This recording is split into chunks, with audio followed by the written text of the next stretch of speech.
Sir, Bharat पर ये Trudeau आरोप लगा रहे हैं, तो इसके पीछे उनका मकसद क्या हो सकता है?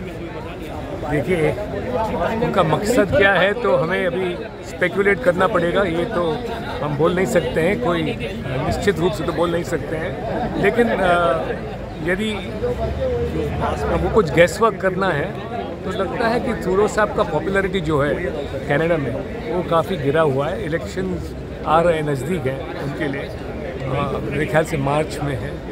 तो उनको कोई मुद्दा चाहिए और उनका जो अलायंस है वो गठबंधन में है, उनकी सरकार गठबंधन में है, वो सिख जो पार्टी है उनके साथ।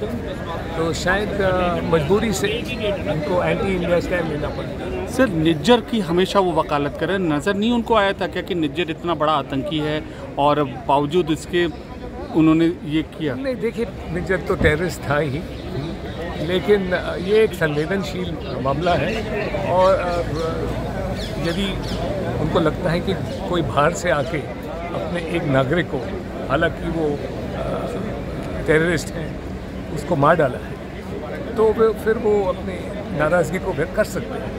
लेकिन भारत के ऊपर आरोप लगाना ये बिल्कुल गलत है और ये बेबुनियाद है और कुछ सबूत नहीं है और एक जिम्मेदार प्रधानमंत्री को ये टिप्पणी नहीं देनी चाहिए।